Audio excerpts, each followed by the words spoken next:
자, 지난 시간에 이어 오늘은 재화의 수입에 대해 살펴보죠. 재화를 수입할 경우 우리나라 부가가치세를 과세하느냐? 과세합니까? 외국에서 생산된 재화를 우리나라에 수입할 때 그 우리나라에 수입된 재화는 우리나라 수입이 되겠죠? 자, 부가가치세는 생산지국을 기준으로 과세합니까? 소비지국 기준으로 과세합니까? 즉, 생산한 나라에서 부가가치를 과세합니까? 아니면 생산한 나라가 아니라 소비하는 나라에서 부가가치를 과세합니까? 그렇습니다. 소비하는 나라에서 부가가치세를 과세하는 이른바 소비지국 과세 원칙에 따라 부가가치세를 과세하죠.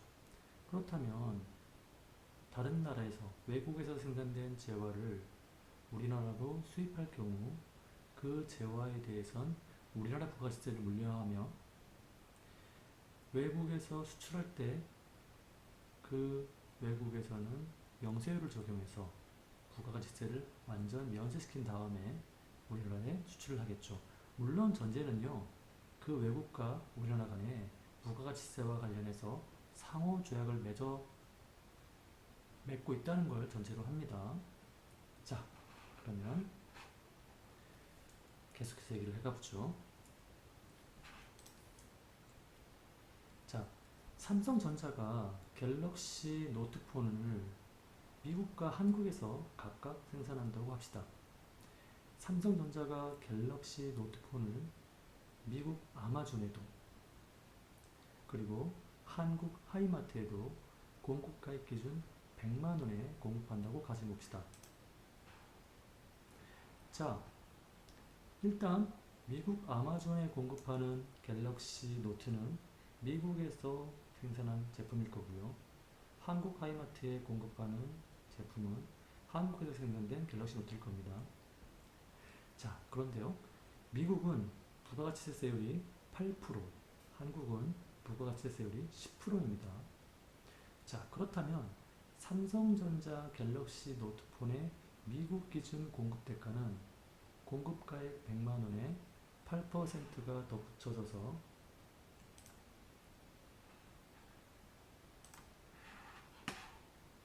108만원이 되겠죠. 한국 기준 공급 대가는 공급가액 100만원에 부가가치세 10%를 곱해 110만원이 되겠죠. 공급 대가가. 자, 이 공급 대가가 소비자 가격이라고 할 수 있는데요.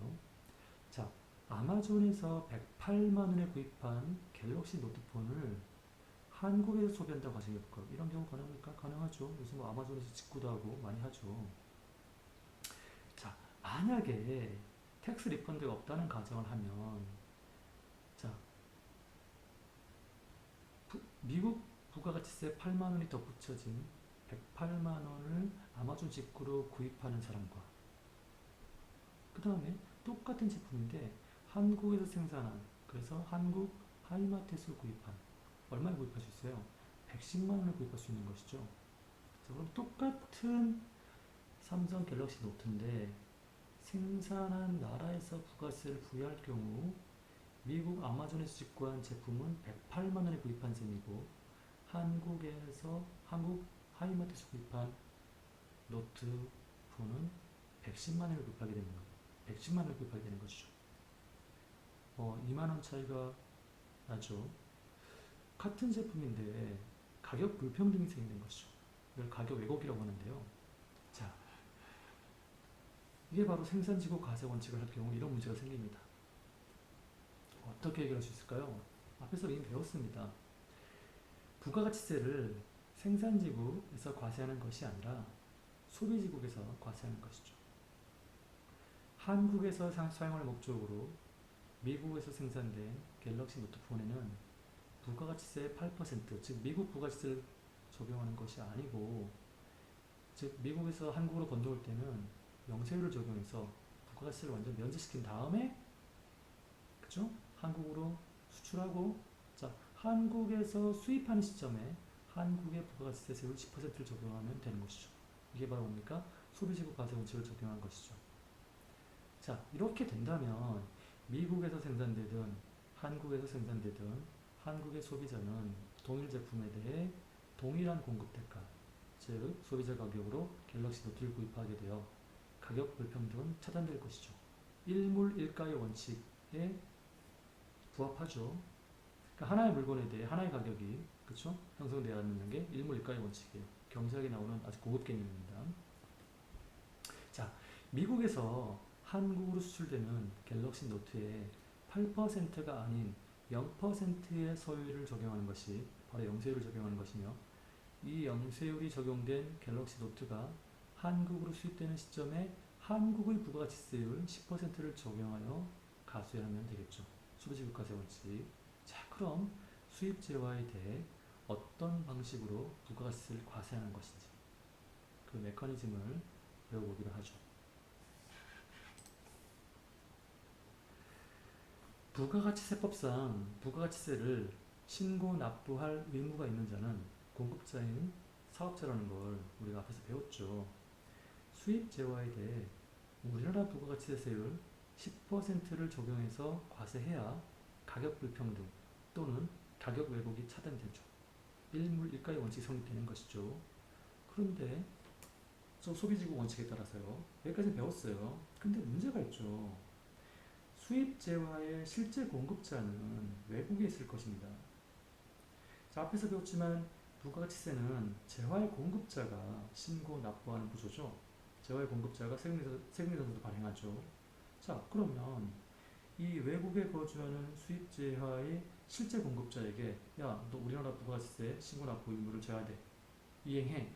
이렇게 강제하는 것은 현실적으로 불가능합니다. 자, 그렇다면 수입 재화에 대한 부가가치세 징수를 포기해야 할까요? 앞에서 배웠다시피 그럴 경우 국내 생산되고 국내에서 과세된 재화와 가격 불평등의 문제가 생기는 거죠. 그렇죠? 네. 이 문제를 어떻게 해결할 수 있을까요? 자, 이를 해결하기 위해 부가가치세법은요, 세관장을 수입재화의 공급자를 관저하여 야, 세관장 네가 한국으로 재화가 수입되는 그 시점에 그 문을 딱 지키고 앉아가지고 그죠? 예, 그 수입재화의 부가가치세를 그죠? 예, 과세해서 신고하고 납부하고 세관장 네가 하라 이거죠. 그죠? 예, 그러니까 세관장이 수입재화의 골키퍼죠, 골키퍼. 그래서 그 문을 딱 틀어주고 문 앞에서 딱 뭐죠? 수입재화에 대해서 딱 부가세를 과세하고 그 부분에 대해서 신고하고 납부하는 것이죠. 자, 결국 세관장은 수입재화의 공급자로서 공급자를 간주하는 것이죠. 실제 공급자가 아닙니다. 공급자라고 딱 네임을 라벨을 지어줘야 뭡니까? 네, 공급자로서의 그 사업자의 의무, 그렇죠? 그걸 이행하는 것이죠. 그 사업자의 의무가 뭡니까? 그렇죠. 수입재화에 대해 부가세를 징수하여 신고 납부할 의무를 지게 되는 것이죠. 결론이 뭐냐면 수입재화의 공급자는 누구다? 세관장입니다. 실제 공급자는 세관장이 아니에요. 그렇죠? 그럼에도 불구하고 뭡니까? 소비지국 가세 원칙에 따라 수입 재화의 부가세를 과세하기 위해서 우리나라 부가세를 과세하기 위해서 세관장을 실제 공급자가 아님에도 불구하고 공급자로 그냥 간주하는 것이죠. 재밌죠? 자, 국내에서 생산되어 외국으로 수출되는 재화의 경우 해당 외국의 부가가치세가 과세될 수 있도록, 즉 소비지국 가세 원칙을 적용할 수 있도록 영세율을 적용하여 부가가치세를 완전 면세하여 수출합니다. 그런데요, 이러한 절차를 완료하여 배에 싣고 외국으로 떠날 일만 남은 이 재화가 수출이 취소되고 다시 국내에서 반입돼서 국내에 수출될 경우 어떻게 해야 될까요?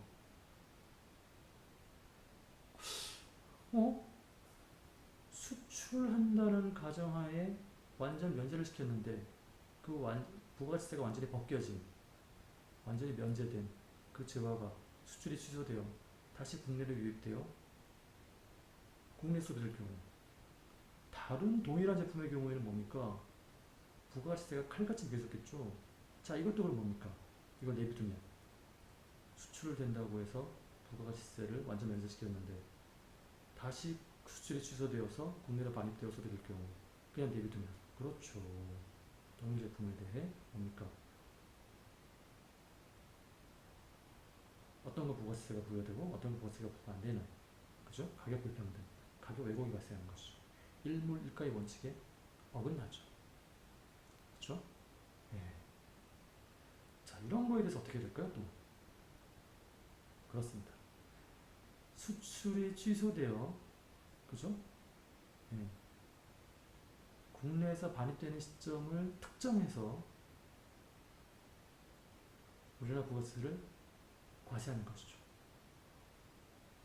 그죠? 결국 뭡니까? 수출이 취소되어 국내로 반입되는 재화를 수입 재화로 보는 것이죠. 실제는 뭡니까? 실제로 우리나라 생산된 재화인데 수출용으로. 근데 뭐예요? 그 수출이 취소돼서 다시 국내로 반입되는 경우를 재화의 수입으로 보는 것이에요. 왜? 부가세를 과세하기 위해서죠. 일부 일가의 원칙, 그죠? 네, 가격 불평등, 가격 왜곡을 방지하기 위해서. 자, 그러면 자 자료화면을 통해서 우리가 구체적으로 어떻게 재화의 수입에 대해서 부가세가 과세되는지를 배워봅시다. 자, 이제 과세 제한인데요. 수입 신고가 아직 안 된 재화이거나 수출 신고가 된 재화예요. 요거를 어떻게 하느냐? 우리나라로 들여오면 그것이 수입입니다. 이해가세요? 국내에 반입하는 것이 두 가지인데 먼저 첫 번째 거부터 볼게요. 자, 그러면 수입하는 자에게 이제 들어오는 것인데 여기 국내 반입이 돼야겠죠? 수입자입니다. 자, 이 보세 구역이라는 데가 있어요. 관세 유예나 물품 보관입니다. 관세를 일단 유예시키고요. 물품을 보관하는 곳이 아직은 보세 구역이라는 곳은 우리나라가 아닙니다. 보통 이제 해안 이렇게 돼 있으면 해안에 이제 창고 있죠. 해안 창고에 지정된 창고가 이제 보세 구역이에요. 이렇게 보세 구역이 돼 있어요. 보세 구역은요 우리나라 영토 보지 않습니다. 아직 그래서 관세도 아직 부과하기 전이고요. 물품만 보관하는 곳이에요. 그죠? 이 보세 구역인데 그래서 이 수입해서 보세구로 들어오면요. 요거는 수입을 보지 않습니다. 그리고 보세구역 안에서의 요것도 수입을 보지 않아요. 그리고 요게 이제 보세구역에서 진짜로 이 수입자한테 우리나라로 들여오는 게 이제 수입인 겁니다. 됐어요? 수입자면 그래서 요런 것인데 자, 재화를 수입하는 자는 사업자가 아니어도 된다고 제가 계속 말씀을 드렸죠. 왜냐면 수입자는 사업자여도 되지만 수입자 아니어도 부가세를 과세해야 되기 때문입니다. 그래서 보면요. 공급자는 세관장이라고 해요. 왜냐면 공급자는 외국에 있죠. 외국의 공급자는 우리가 지금 알 필요가 없잖아요. 그쵸? 세금계산 발급할 수도 없습니다. 그렇기 때문에 세관장을 공급자로 보고 수입분을 부가치세 징수를 합니다. 이 수입하는 자한테 징수를 무조건 해야 돼요. 왜요? 우리는 소비지구 과세원칙을 실현하기 위해서잖아요. 그래서 빨리 복습을 한 겁니다. 소비지구 과세원칙. 그죠? 그렇기 때문에 이 세관장이 무조건 수입자가 사업자이든 사업자가 아니든 상관없이 부가세를 징수를 해야 돼요. 수입분에 대해서는. 그리고 이제 외국에 있는 공급자 알 수가 없기 때문이죠. 예를 들어서 이렇게 공급가 100만원짜리 이제 수입을 했다. 그럼 이 10만원을 이제 세관장이 이렇게 수입자한테 거래 징수를 해야 되는 거예요. 그죠? 다 이제 복습하셨던 분들이 이제 아실 수 있어요. 근데 예를 들어서 이 C가요, 이 수입하는 것뿐만 아니고 또 예를 들어서 가공을 더했다. 그럼 이제 수입분에 대해서는 세관장이 하는 거지만 수입분 외의 공급분에 대해서는 공급자가 하겠죠. 그렇죠? 이건 일반 우리 공급이랑 똑같은 거예요. 그죠? 근데 수입한 걸 뭐 가공해서 만들 수도 있고 더 첨가해서 재화를 공급할 수도 있잖아요. 그렇죠? 그래서 1번 본 거고요. 그리고 수출 신고가 수리된 재화라는 건요. 자, 수출을 하죠. 그래서 아까 이 영세율 복습이 중요한 겁니다. 수출을 하면 영세율 합니다. 그러면 요건 지금 부가세가 아예 없는 거죠. 부가세가 0원이에요, 0원. 그죠? 0원인 오직 공급 가액만 있는 거예요. 그쵸? 왜냐면 부가세를 다 환급해 줬잖아요. 전 단계. 그죠? 그래서 전체 환급을 해줬기 때문에 부가세가 제로예요. 이제 이 미국에 가서 그 미국의 부가율로 원래는 이제 과세를 해야 되는 것인데 그래서 이제 수출 신고가 된 겁니다. 그런데 수출이 취소가 됐어요. 수출이 취소가 됐으면 지금 요걸 다시 우리나라로 반입을 해야 되잖아요. 그쵸? 반입을 하는데 이것도 수입으로 봐야죠. 왜냐면 여기 지금 아까 말씀드렸듯이 부가세가 아예 없어요. 그죠? 부가세를 다 환급을 해줬기 때문에 부가세가 없기 때문에 수출이 취소된 거는 다시 들어올 때 다시 수입이랑 똑같은 개념으로 과세를 해야 됩니다. 맞아요? 소비지구 과세 원칙이니까. 그래서 우리 이제 영세율 적용했을 때 공급 시기가 선적일이거든요. 이 선적일 때 선적이 되면은 이제 영세율로 해서 전체 환급이 되는 거예요. 자, 그럼 이제 선적된 것만 되겠죠. 그죠? 선적이 아직 안 된 거는 아직 수출이 안 된 거잖아요. 매입세 공제가 아직 환급이 안 된 겁니다. 전체가 이제 환급이 안 됐어요. 그렇기 때문에 선적이 되어야지만이 선적일이죠. 이게 영세율로 돼서 부가가치세가 없는 거기 때문에 선적이 된 것만 수출 취소됐을 경우에 수입이 되는 겁니다. 코로나 때문에 그 해외 여행이 원천 봉쇄돼서 그런지 외국 여행에 대한 향수가 부쩍 더해지는데요. 외국 여행 너무 가고 싶어요. 네. 자, 나이가 들수록 비행기 타는 게 워낙 피곤한 일이라 저 같은 경우에 해외 여행은 주로 일본으로 갑니다. 불매 운동 같은 걸 해야 되는데 부끄럽게도 그렇죠? 일찍 눈을 못 떠서. 자, 어쨌든 제 일본 여행을 가면 그 돈키호테라는 잡화점이 있어요. 엄청 큽니다. 없는 게 없어요. 자, 거기서 잔뜩 물건을 구매하고 카운터에 가면 그 점원이 텍스 리펀드라고 물어봅니다. 텍스 리펀드 받을 거냐라고 물어보는 것이죠. 자, 그러면 하이 소데스 맞나? 하이 하면 자, 그럼 어떻게 합니까? 그 점원이 이 외국인 부가가치세 환급 받으려고 환급 받은 거 지참했구나. 그쵸? 하면서 뭡니까? 어쨌든 물건을 비닐로 칭칭 감아 그 포장을 뜯기 쉽지 않도록 단단하게 포장을 해줍니다. 자, 일본의 부가가치세 세율은요 미국과 마찬가지로 그쵸? 8%입니다. 자, 그러면 제가 만약에 이 돈키호테에서 10만원어치 공급가액 기준으로 10만원어치 물건을 사고 그쵸? 텍스 리펀드를 신청하지 않을 경우 지불해야 할 금액은 부가세 8%가 붙어서 10만 8천 원이 되는 것이죠. 그런데 텍스 리펀드를 제가 신청하면 그쵸? 부가세가 벗겨지기 때문에 제가 최종 지불할 금액은 10만 8천 원이 아니라 10만 원이 되는 것이죠. 텍스 리펀드로 부가세를 면제받은 것입니다. 자, 그런데요, 왜 저는 일본 돈키호테 잡화점에서 물건을 구입했는데 8% 텍스를 환급, 리펀드 받은 걸까요?